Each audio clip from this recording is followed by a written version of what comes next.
আজকে আমি আপনাদের সাথে শেয়ার করব বাটা মাছের কারি রেসিপিটি। একদিন বাড়িতে বানিয়ে দেখবেন, সবাই দেখবেন প্রশংসা করবে আপনাদেরকে, এতটাই টেস্টি হয়। তো নমস্কার বন্ধুরা, পম্পি কুকিংয়ে সবাইকে স্বাগত জানাচ্ছি। আমি মাছগুলো কেটে ধুয়ে লবণ হলুদ মাখিয়ে নিয়ে এটাকে আগে ভেজে নেব। আমি ভাজাটা আর দেখাচ্ছি না, আপনারা সবাই জানেন। তো এইভাবে আমি সব ভেজে নিলাম মাছগুলোকে। তোমার মাছগুলো কমপ্লিট হয়ে গেছে ভাজা। তো ওই কড়াইয়ের মধ্যে আর একটু তেল দিয়ে দিলাম সামান্য।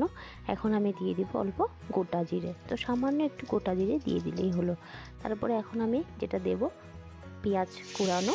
আমি পেঁয়াজটা কুড়িয়ে রেখেছিলাম, একটা বড় সাইজের পেঁয়াজকে কুড়িয়ে নিয়েছি।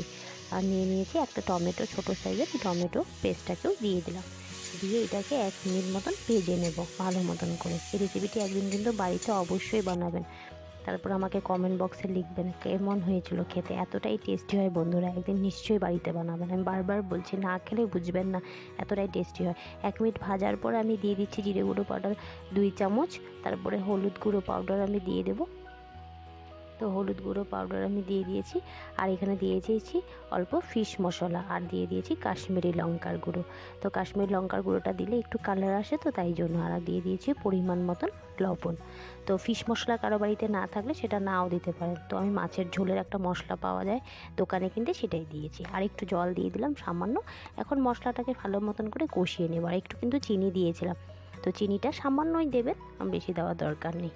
এখন ভালো করে মশলাটাকে কষিয়ে নিচ্ছি। তো মশলা কষানোর পরে আমি 2-3 মিনিট কষানোর পর অল্প দই দিয়ে দিলাম। দই দিয়ে এটাকে আরও 1 মিনিট মতন এটাকে কষিয়ে নেব, আর বেশি কষাবো না। তো 1 মিনিট কষানোর পর আমি দিয়ে দিলাম 3টে কাঁচা লঙ্কা। তো কাঁচা লঙ্কাটা দিতেও পারেন, না দিলেও কোনো সমস্যা নেই। দিয়ে আমি 10 থেকে 15 সেকেন্ড এভাবে নাড়িয়ে নিলাম। নাড়িয়ে নিয়ে এখন আমি জল দিয়ে দিব। তো আমি এখন জল দিয়ে দিলাম। জলটা সামান্যই দিয়েছি, দিয়ে মাছগুলোকে ফুটিয়ে নিচ্ছি। ঝোলটা যে ফুটে এসছে, এখন আমি মাছগুলো এক এক করে দিয়ে দিলাম। ব্যাস, অনেক কম সময় কিন্তু রেডি হয়ে যায়। তারপরে এখন আমি যেটা স্পেশাল কিছু দেব, 1 চামচ বাটার, 1 চামচ না, ছোটো চামচের অল্পখানি নিলেই হলো।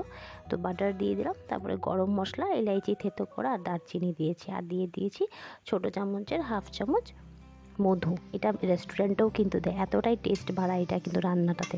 এটা একদিন বাড়িতে এইভাবে বানিয়ে দেখবেন, নিশ্চয়ই ভালো লাগবে। আর আমার চ্যানেলের রেসিপিগুলো ভালো লেগে থাকলে লাইক শেয়ার সাবস্ক্রাইব করে দেবেন। আরও অন্য কোনো রেসিপি দেখতে চাইলে নিচে কমেন্ট বক্সে লিখবেন, আমি নিশ্চয়ই ট্রাই করবো আমার থেকে। আর আমার রেসিপিগুলো যদি আপনি বানিয়েছিলেন সেটাও কমেন্ট বক্সে লিখবেন, আমি খুব ভালো পাবো। তো ভালো থাকুন সব সময়।